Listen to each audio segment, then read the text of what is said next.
Hello, you're welcome to my YouTube channel.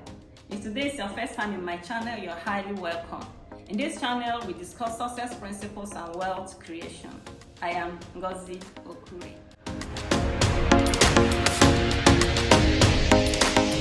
In today's video, we'll be starting a series on the laws of money. And we'll be discussing today the very first law of money, and I want to start with a story. Now, some months ago, I started this YouTube channel and I needed a video editor. Now, the person that was recommended for me turned out to be a very brilliant young man named Ibrahim. And this is his story.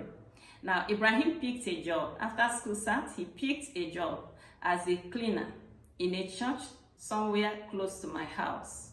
Now, he will get to church early in the morning and clean everywhere. Then he will sit down during service with the young people in the technical departments. Now, having stayed with those young people for some time, he acquired two skills from them. He acquired the skill of photography and videography. And today, he no longer cleans floors. Today, a major company that produces soft drinks in the state have employed him.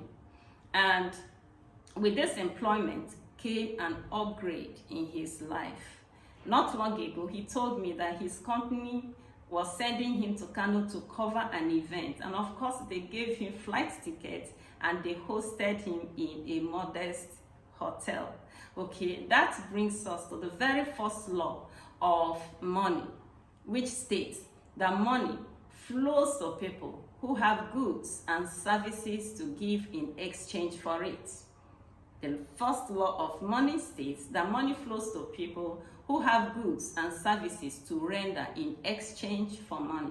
And this is easy to understand because a lawyer offers legal services to earn money, a doctor offers medical services to earn money, a hairdresser fixes hair for people to earn money, right? That tells me that a poor man is actually someone who does not have goods and services to give in exchange for money. That's a poor man who lacks skill or who lacks services or goods to give in exchange for money.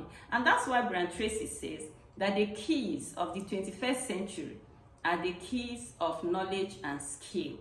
The keys of knowledge and skill. And this is good news for me because I know that we can always acquire any skill we want. Learn anything we want to become who we want to be and to earn whatever we want to earn. We can always improve ourselves to learn whatever we want to learn and to become whatever we want to be and to earn whatever amount of money we want to earn in this life. Okay, now there's a very beautiful story that was told in the Bible. Moses was a leader in the Bible. He was a leader of God's people, and a time came he prayed for the people of Judah, and the prayer he prayed for them was, he said, let your hands be sufficient for you. Let your hands be sufficient for you. And that is the heart desire of God. That's why he gave us hands. God wants our hands to be sufficient for us. That tells me that everybody, whether male or female, we should all aspire to learn with our hands, use our hands to learn productive things that will cost money to flow to us.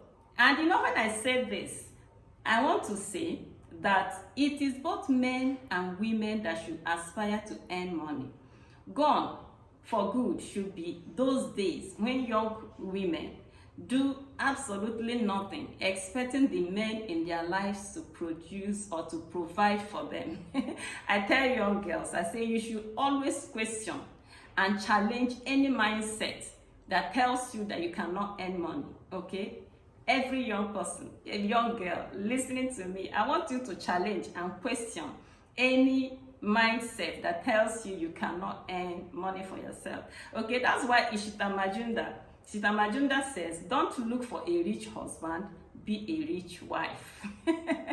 He said, don't look for a rich husband, be a rich wife. And that reminds me of something, an incident that took place in my house several years ago. My first daughter was in her early teens, and my husband sent her to run a particular errand for him. Baby did whatever daddy sent him to do satisfactorily, and daddy was happy. Daddy wanted to bless her, and daddy said, very good girl, you will marry a millionaire. And without hesitating, my daughter turned and said, Dad, thanks, but why can't I be the millionaire myself? He said, yes, why can't I be the millionaire myself? And you know, I had a good laugh. Yes, but that is the truth.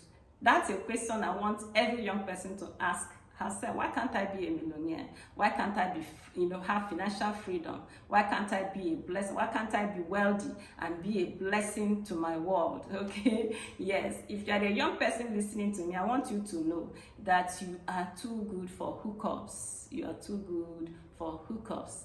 God has invested giftings. I tell young people that we are extensions of God. We are made in the image of God. We are extensions of God. So there are God deposits in us. There are talents, there are giftings, there are abilities in us that we can explore and use to create wealth, to bless our world, and to, to fulfill the purpose of God for our lives in this world, right? Now, having said that, in concluding this video, I will say that somebody said that the largest room is the room for improvement. The biggest and the largest room is the room for improvement. So whatever it is you're already doing, you can always improve. Okay, you can always improve. Today, I'm going to start a course, a 1-week course. And guess what? The course I'm starting today is on book writing. The person who will be teaching the course has written 6 books, and me, I've written over 30 books.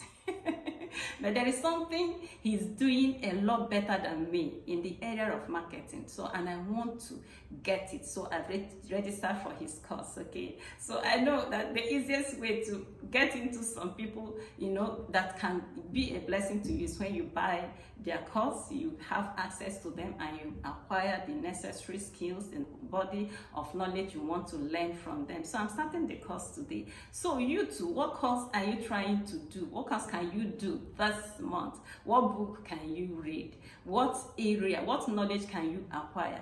Just make up your mind. Remember, that the first law of money says that money flows to people who have goods or services to give in exchange for it.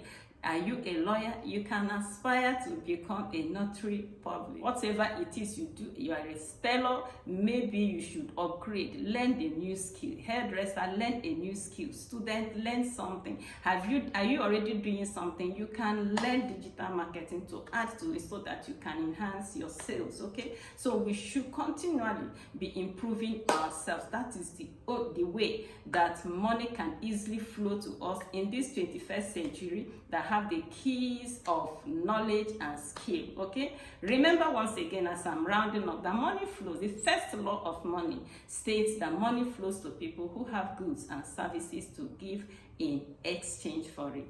Thank you so much for being a part of this beautiful video. Now, the last video I uploaded last week was titled The Osmosis of Money. I've gotten a lot of beautiful compliments about it.